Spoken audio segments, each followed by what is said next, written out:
Welcome to Yes Also. I'm Suzi Barrett. My guest today is superstar DJ turned comedian Cipha Sounds. Those of you in New York remember him as a DJ on Hot 97, and he was also a VJ on MTV. But he discovered improv in an unlikely way, got hooked, and dove all the way in. He talks about that journey in here, as well as the fascinating overlaps of being a DJ and being an improviser. He tells a hilarious story about drawing a gigantic crowd for his 101 show by blasting it on the radio. And in part 2, he talks about the specifics of bringing new and different audiences to this art form and his vision for bigger and better outreach, among other things. To listen to part 2, go to yesalso.supercast.com and subscribe. And make sure you don't miss Cipha's picks over on our Instagram page at yesalsopod. He's got some doozies in there. Okay, and now the episode.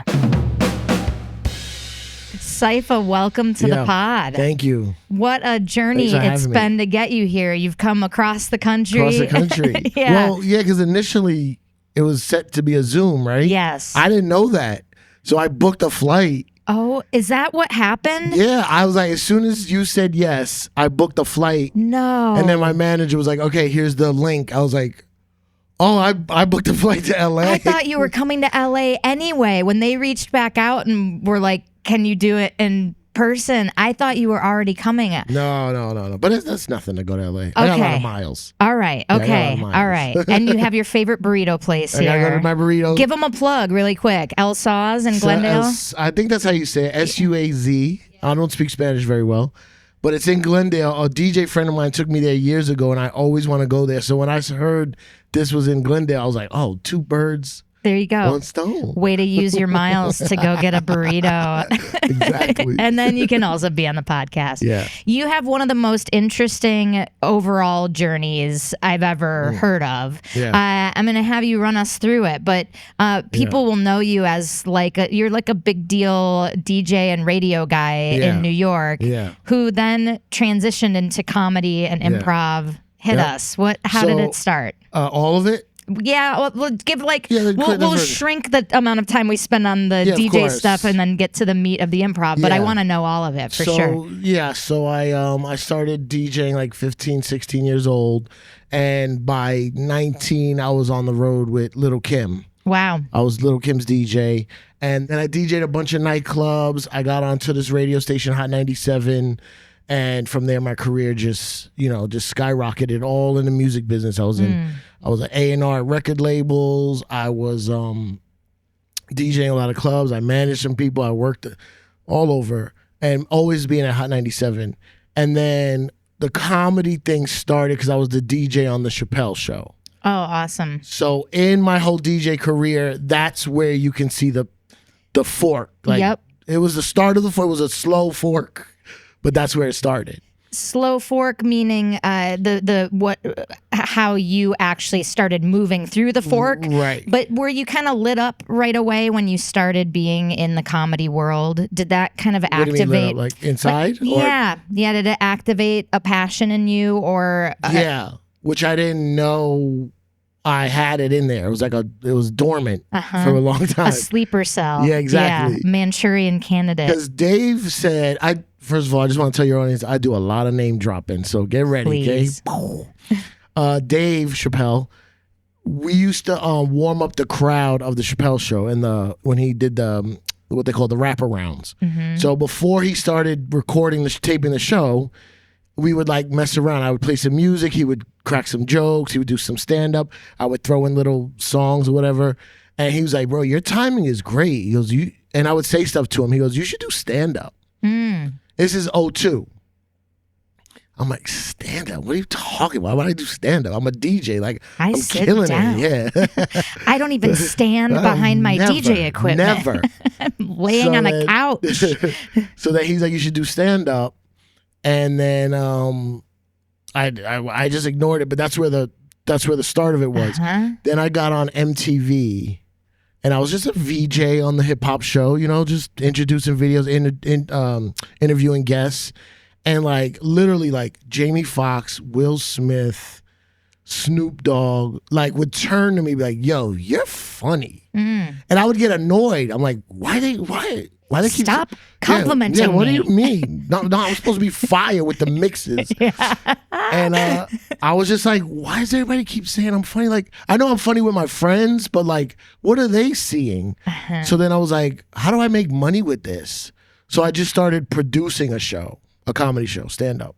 Like, I didn't even want to be on stage. I was just, if you think I'm funny, then come pay me and I'll show you some funny stuff. You know what I mean? Yeah, which essentially is DJing. Like, you're being a curator 100%. of you're a tastemaker and someone who like funnels from everything into what. Yeah. The ties with me, the parallel lines between DJing and what we're going to talk about, improv, is like so close. Yeah. So close.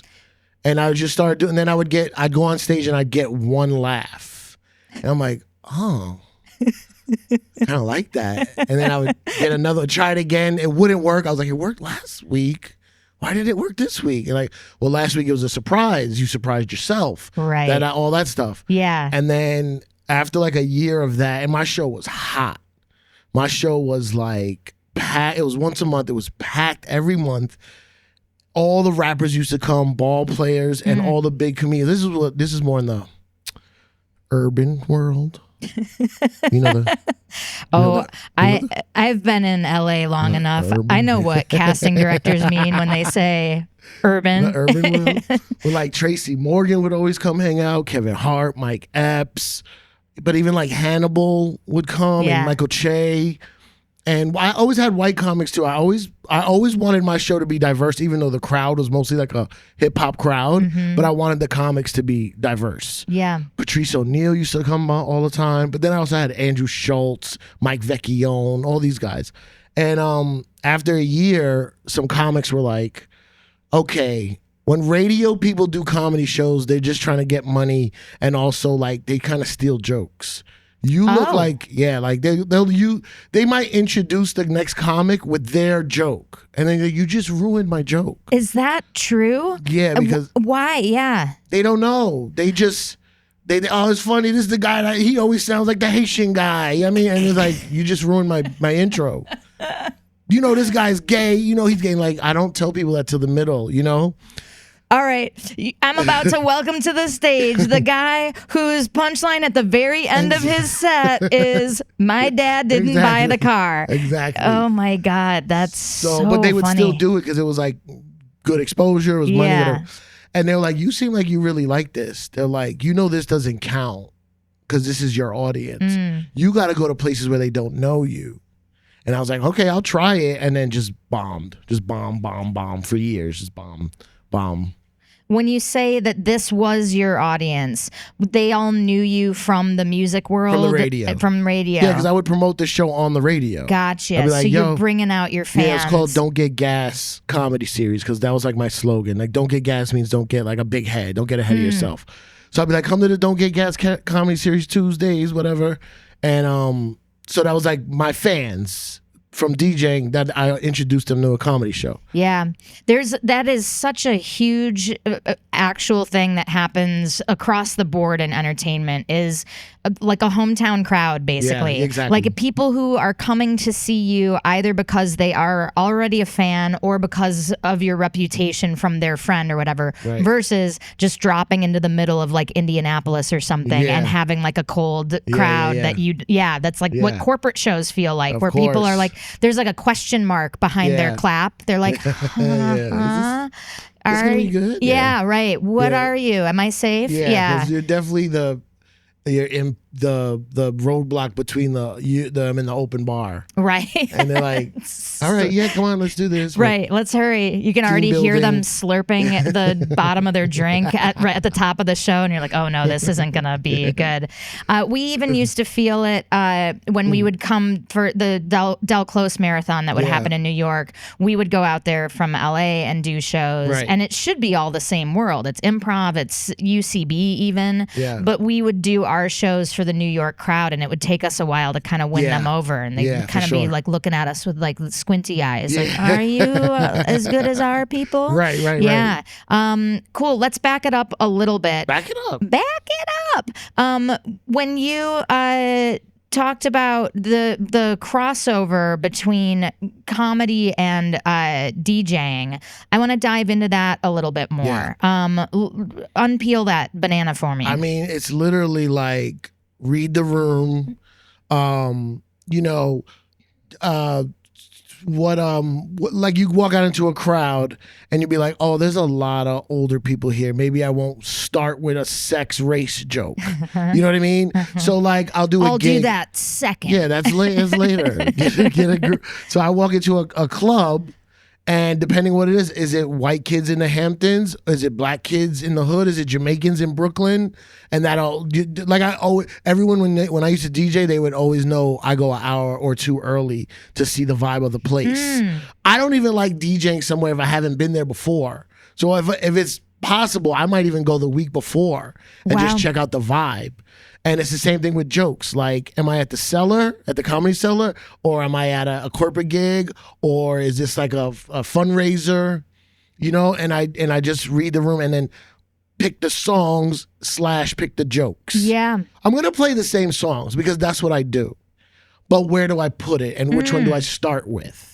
That's you know what I mean? really interesting to me. Yeah. Because as you were describing this, I was like, man, you must have a catalog of like 5,000 different sets that you can patch together. But it's the same songs you're saying. It's not this vast thing. Yeah. It's mostly the stuff you like and the stuff you know is going to like bring energy. Well, I built a name where you're hiring me to do mostly hip hop. Yeah.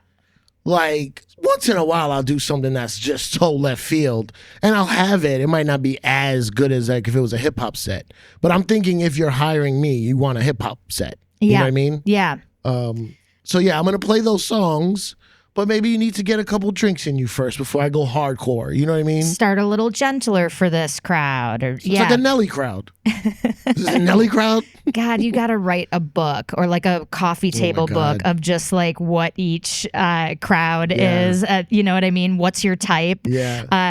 It reminds me of like those old Facebook quizzes. Like which Sex and the City character are you? It's like which hip hop crowd are you? But it's way easier with DJing because like me, I learned from a guy named Funkmaster Flex, right? And a couple other guys, but that's the main guy. He would bring these little IKEA lamps like with the antennas that go up and point them at his face like lights. Like he's like, I'm the star. This is my show. Wow. And if there's no lights in his DJ booth, I'm bringing the lights. And he would make it like he taught us how to be in the forefront. Not usually they stick the DJ in the background. Like, no. Eyes on me. I improvise like that. I clip little lights to me. Yeah. Little laptop lights. That's right. And I hold one of those little mini fans so my hair is always blowing like Beyonce behind me. Yeah, it works. People notice. Of course. And then, but if the party's not going well, you can turn those lights down and just play hits. Stand up or improv, you're out there. You're like, if it's not going well, you got to fix it or it's just gonna, yeah. You go down with the ship, or you bail the water out and barely save it. Just like, let me just stop talking and just let me play these Jay-Z records. Yeah, so it's kind of good that you did these in that order, like that your training ground was something that was a little bit less vulnerable and exposed when you wanted to, or that you could choose your level of vulnerability. Correct. Yeah. I want to back up for a second because you kind of blew over something that I find really interesting. You kind of, when you said you go ahead of time to read the crowd, you used the wording, you were like, and I just read the vibe, or I just check it out. I see what kind. You're using the word just and kind of like minimizing it. And to me, that you are undercutting such a skill in yourself. There's a real talent to that, to be able to go into a room for 2 hours and scan it and analyze. There's a lot of empathy in that. There's like sociology, all that. Psychology. Where do you get that talent from? Oh, what? I thought this was about improv. This is turned into my therapy All of this session. is going in. All of this is under improv. I mean, look, the fun answer is I want to make sure I do a good job and I want to do my research. The real answer is like, control issues or like imposter syndrome. I mean, I can't just go in there unknowingly. I got to go see what's going on.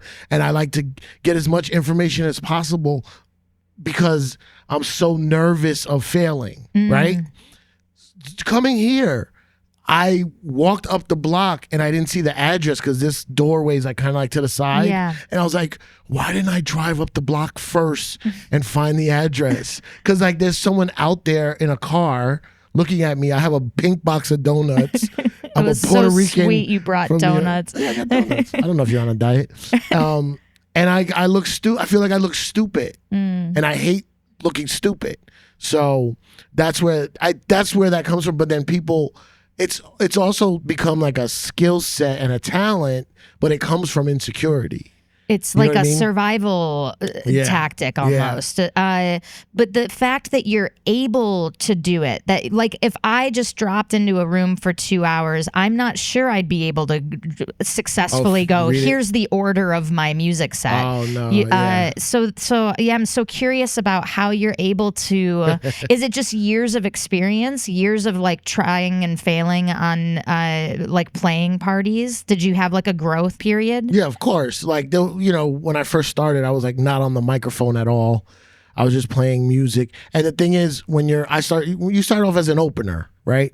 So I was opening for these big DJs. You can't play the hit songs that they're going to play. So you have to find a lot of other songs that work to make the crowd happy, but not playing the 1 a.m. hits. So it's a lot of like, okay, well, I know these 10, what other 100 do I need? And you go figure it out. Yeah. But then also like sometimes name drop. Sometimes I hang with Michael Che, and we'll go to clubs, and he'll look at me looking at the DJ, and he can tell if I like the guy or not, or girl, because I'll have like just a scowl on my face. Oh, that's so like, funny. Why would he play that after that, and then play that? That goes better with the other one, and he'll just start dying laughing. Or I'm like smiling and moving. He's like, this guy's good, huh? I'm like, yeah, this guy's good. Right. This guy's good. And I mean, the same could probably be true if you two went to a stand-up show where he's more like experienced than you. You could look at him and be like, how's this opener doing or whatever. Yeah.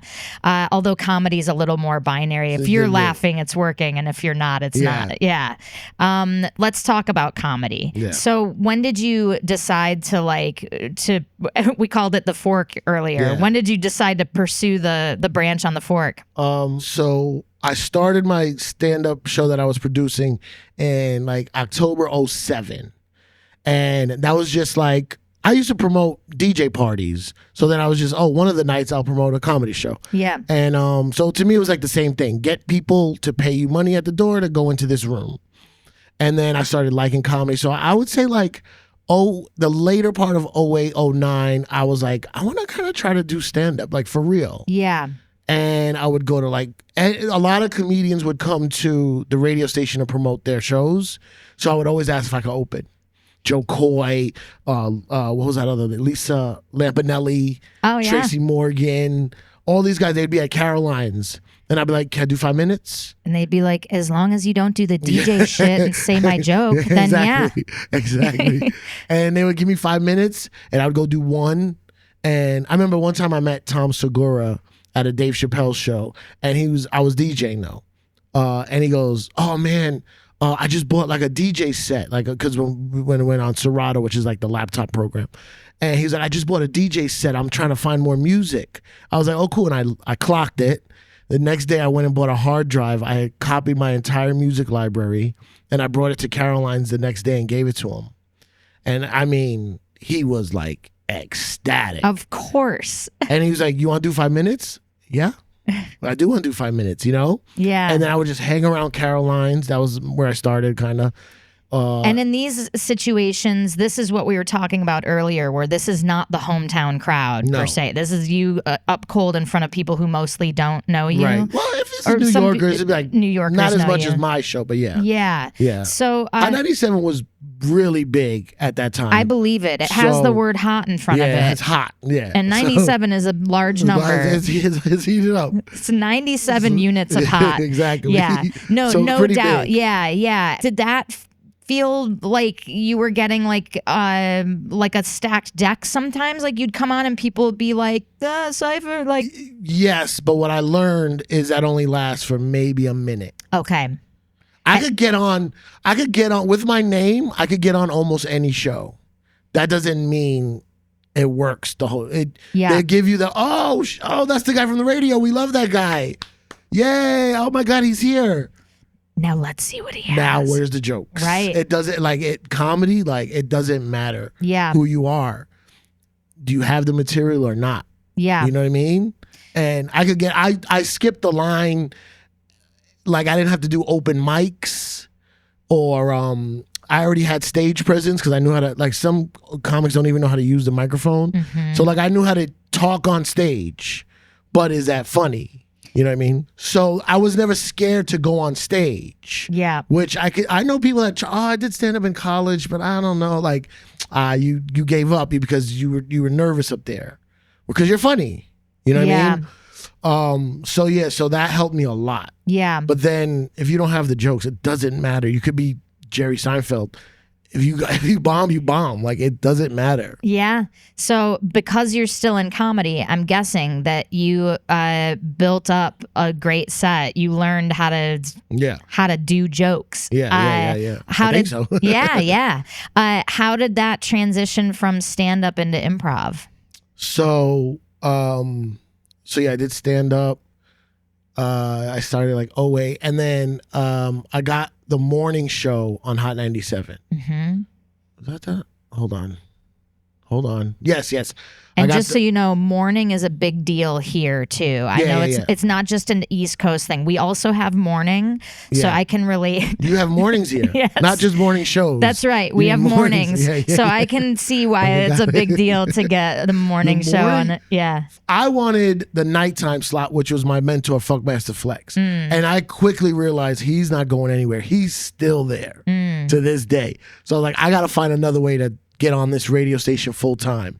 I was part-time, and then I got offered the morning show.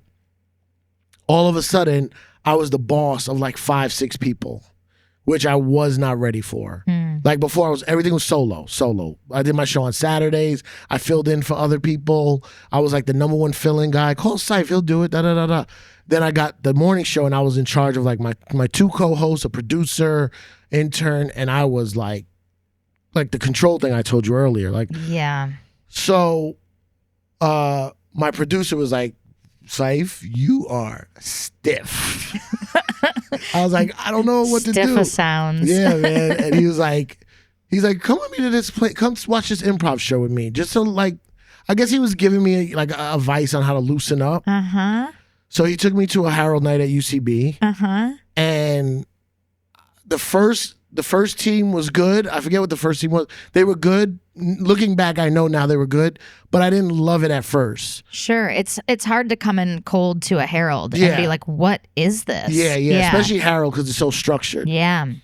The second show, I forgot the name of the group. Gethard was their coach. Phil Jackson and Connor Ratliff. I'm sorry. Yeah. No, that's all right. I was thinking of Daniel Radcliffe. Harry Potter was in a scene. Harry Potter. Ratliff, yes. And they were on a roof, and he kicked a severed head off the roof. And then I woke up 2.5 years later out of the dark hole of improv. Like, I mean, I was blacked out. You were in so hard. He did that. And then also, like, I'm not really a big guy like, representation, but Phil Jackson, him being in it, and he made like a hip hop reference, it caught me the first time I saw it. He's also, not for nothing, one of the most incredible improvisers of all time. I know. So crazy. What an access point for you to see, and so is Connor, for you to see them doing their thing. And also you're like, and there's like overlap. He made a reference that's a deep cut for me. And exactly. Yeah. But I was sitting there at UCB and I was like, I love this. What is this? And if I find something I like, it's balls to the floor, balls to the wall. We can do balls to the floor. I like balls to the floor. Yeah, that's yours. And I mean, I watched like maybe 4 more shows within the next 2 weeks. I watched Death by Ruru, Stepfathers, and another Harold night, and then I was signed up. This was a great era of UCB too. Yeah. 2011 is when I went. And I signed up, and I was like, in a dark hole for 2.5 years. And even when I came out of the dark hole, I was still in it, but I was like, oh, sunshine. Like, I remember who I am. Because also, it literally was a dark hole to go down under Gristedes with no natural light. With the bucket. What are those buckets on the ceiling for? Oh, that's to catch the sewage coming from the supermarket upstairs. Yeah, trust me, you don't want that dripping on you or the audience. But don't worry about it. It's fine. Why did the back hallways smell like vomit? Oh, we tried to clean up after DCM, but it's kind of embedded in the floors now.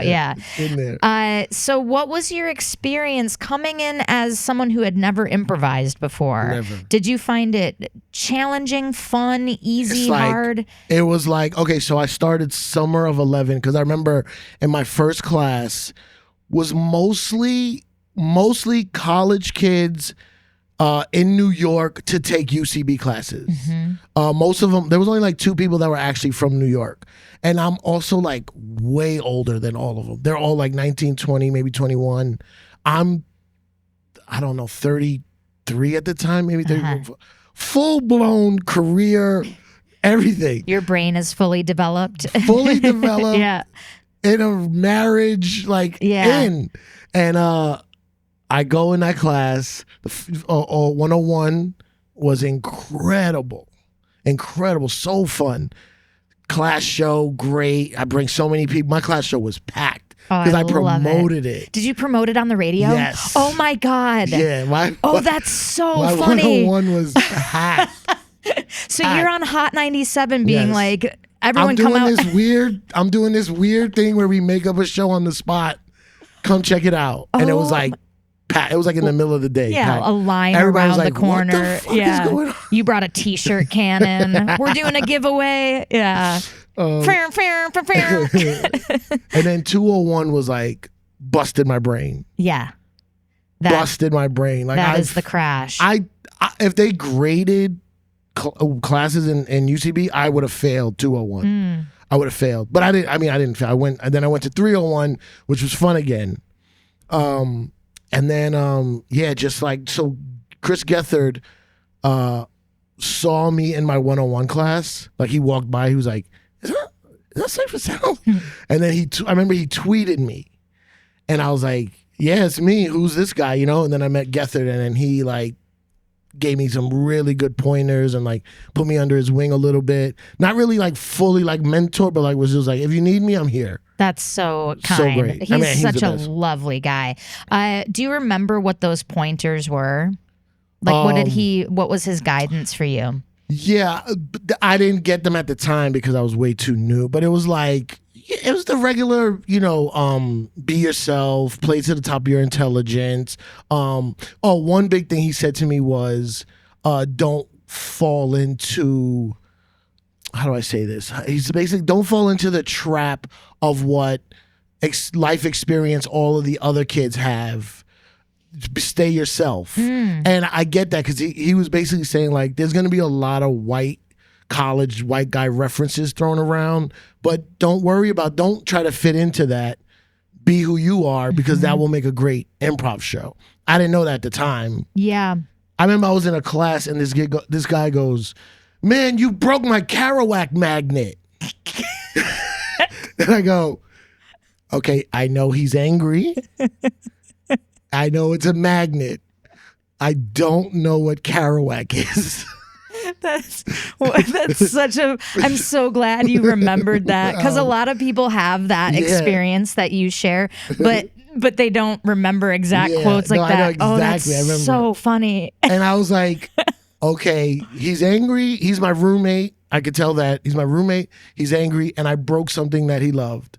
So I just played that. Yeah. And I don't know what Kerouac means, but I'll go with these other 3 factors that I have. Right. And you can still play that scene because you can respond to like, hey man, you have so many other magnets. Yeah. Like, let's calm down. Yeah. But like, that might throw that, if without Gethard telling me that might have thrown me off. And I was just like, I don't know what this is.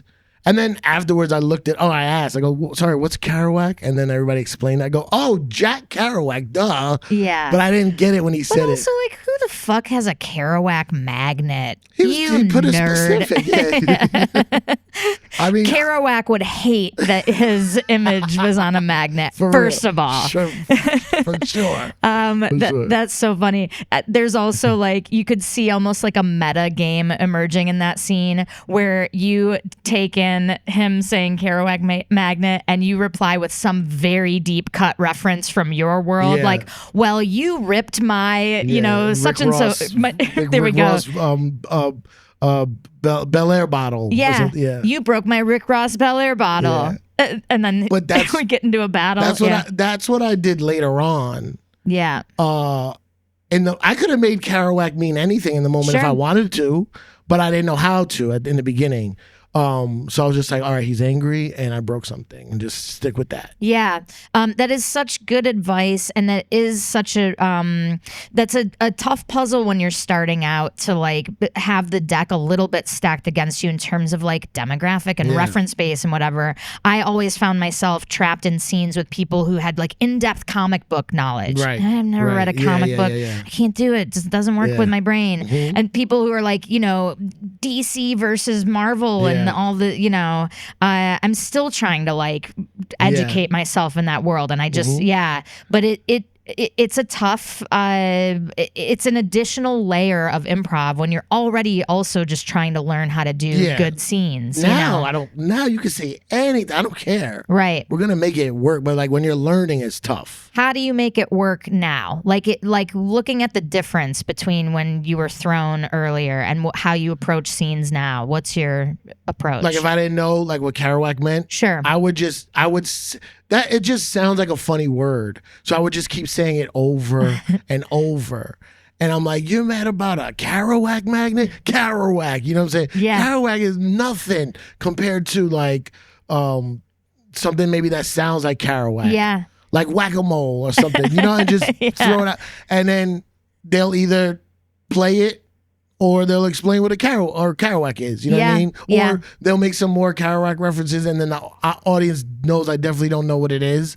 But it's funny how we're talking two different languages. Yes. If we're playing together. Yeah. You know what I mean? But yeah, I used to like not do my like hip hop references. And then now I'd be like, oh, I'll just say it, and you make of it what you will. Yeah.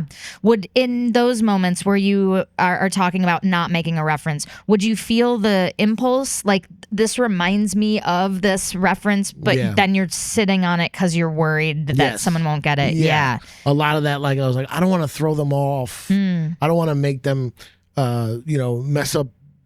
I was always trying to serve the scene and the part. Like I don't want to make them mess up because they don't know my Gangstar song reference. You know what I mean? But now it's like whatever. It's improv. Like you'll figure it out. Right. And I'm figuring out your shit. Yeah. You have the soul of an improviser that even from starting out in classes, your instinct was, I don't want to mess them up. I want to make them look good. Improv is, I can't tell you how much I love it. But it's just, I had to find to make a living, you know what I mean? All of us are still trying to figure it out. If you figure it out first, just throw the ladder down and let us know. Yeah, but like I never knew because I was always doing stand-up. Sometimes I would leave a UCB show and then go do stand-up.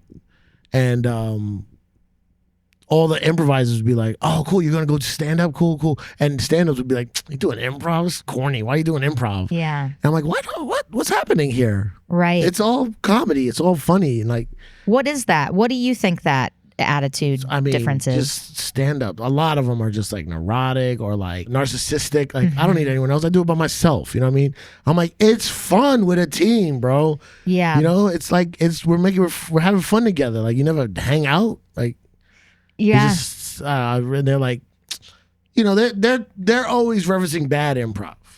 You know what I mean? Sure. Yeah, they're talking about everyone that makes fun of improv is talking about bad improv. But I'll say this, even a bad improv show, the green room vibe is great.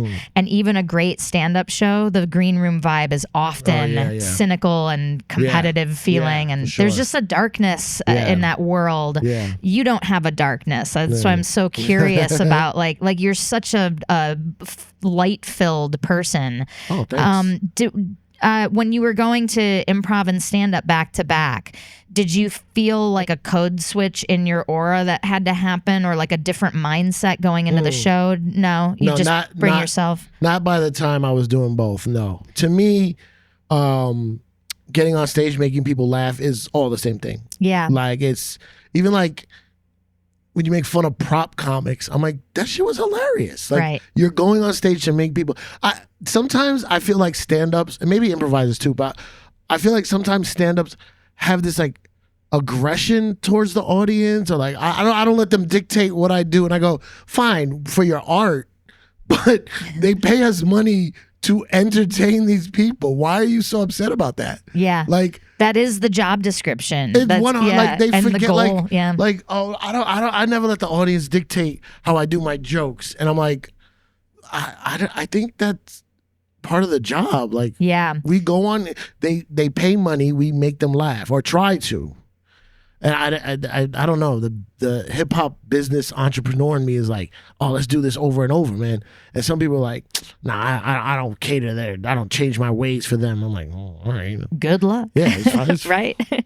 I want to get laughs. I think the audience is part of this. I think it's I think it's all in the formula of what we're doing. If it wasn't, then all comedy would just be recorded albums in a studio. It wouldn't be a live art form. I tell people sometimes, I go, maybe you're just a writer. Maybe you're not a performer.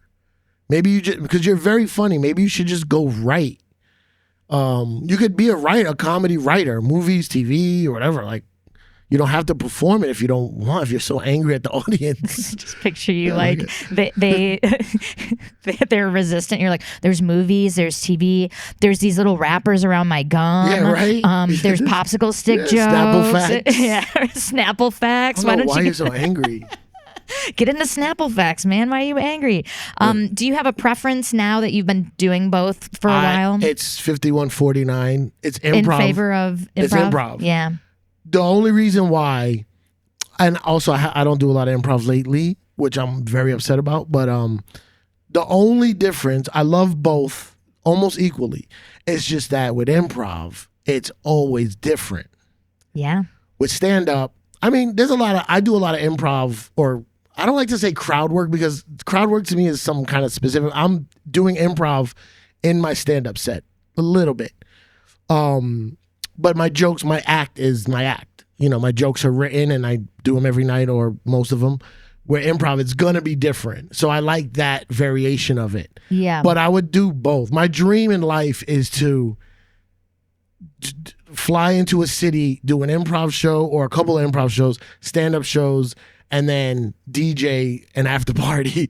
Oh, cool. That like when I come to a town, I want to be like, it's the Cipha Sounds takeover. Like, and just to be clear, when you said my dream is to fly into a city, I pictured you flying like with a cape, like you like landing, doing all these things, and then putting a fist in the air and flying straight up into the clouds. Yeah.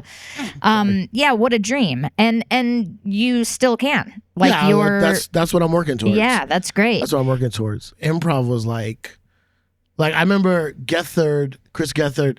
I asked him, the group that he was coaching that I saw, the first show I ever saw, I said, hey, can I come watch you guys practice? And Gethard's face lit up because he had never heard anyone ask that.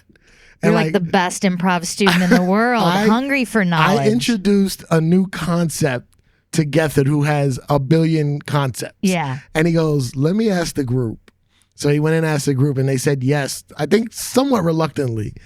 And then I just came to the rehearsal spot. I sat in the corner, and I just watched him coach this Harold team. What was that experience like? Oh, it was great. Like, it was like the stuff you learn in class, but way more advanced. And it helped me like understand, because my brain was like, how does this work? Like, how do I do this? Like, if you can teach it, I can get better at it, but how do I speed this up? Also, I'm older. I want to like get on stage, right? So I went to watch that group like 2 or 3 times, and like I know they were like, this guy's a nerd. But also some of them knew who I was. So they're like, Cipha Sounds is in our rehearsal watching us. And I would go to every show. Like I went so much. I would wait online. Across the street from UCB was like somewhat like low income housing, not the projects, but, and there'd be some hood dudes and they walk by and they'd be like, yo, Cipha Sounds, what's good? I'm like, what's good? They're like, why are you standing on this line? Right. And they're like, we see this line every day. What's going on down there? And I'm like, it's an improv show. It's comedy all made up on the spot. And they're like, nah, that shit looks corny, bro. Was there part of you in those moments that was like embarrassed to say this, that it wasn't some cool fucking dance party or something? No, you weren't embarrassed. I was always I was always kind of nerdy for the streets. Like when I was growing up, there were some real street guys in my neighborhood, and they would protect me. They would like, yo, you're never doing this. You're smart. You do, like I remember I did this kid's book report. I'm in junior high. He's in high school. I did his book report, and he got real mad at me because he got an A, and he like roughed me up. And he goes, mad because that like sets the teacher's expectations. Exactly. Yeah. No, like his teacher knew he didn't do this. Oh. There's no way he did this. Oh, hilarious. So he goes, yo, write them the night before. I was like, okay, sorry. Do it how I would do it. Exactly. On the bus, so the handwriting is all messy. Oh God, that's so funny. But yeah, no, I wasn't embarrassed. Like I was just like, nah, some real cool shit down there, man. They make sure. He's like, yeah, I see a line every day, man. It looks crazy. So I'd wait online, and then I was like, man, I'm from the hood. I'm gonna find a way to skip past this line. So I would wait. Oh, mind you, I paid. I just wanted to get a good seat. Yeah. So I would wait till the show before was letting out, and then I would go down to ask to use the bathroom. And then I would just Brilliant. And then I would give my ticket, and then I would go. Brilliant. And they'd be like, "Oh yeah. The next show's starting. Just go to your. I'll get my seat." Oh, this is great. All the way front row. If you're on stage, it was the right corner by the pillar. I'd go see Grandma's Ashes, Death by Ruru, whatever, and I'd just be sitting there, and they'd be like, "This guy's always right here." It's so funny. I love that you're using this trick every week. They're like, "Yeah, go." Then I hustled a cool card. Remember the cool cards? No. Did they have cool cards? Not out here. What?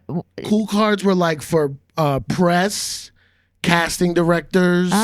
Maybe we did have them. I just didn't know about them. Yeah. They were these industry cards, and you could go see any show for free. And I was like, hey, I'm on Hot 97 and I work for Jay-Z.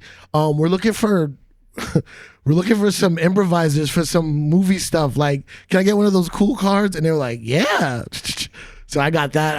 Forget it. And so then it's like free entrance to every show? Any show. Oh, it's great. You just go there before the show starts, and they would just remove a ticket from what they could sell.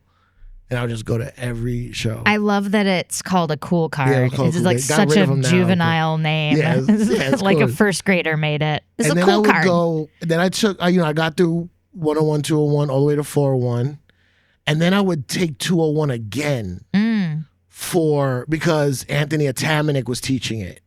And the guy from the school goes, you took this class already. I go, I know, I want to take it with this teacher. And they're like, sure. Because I had money.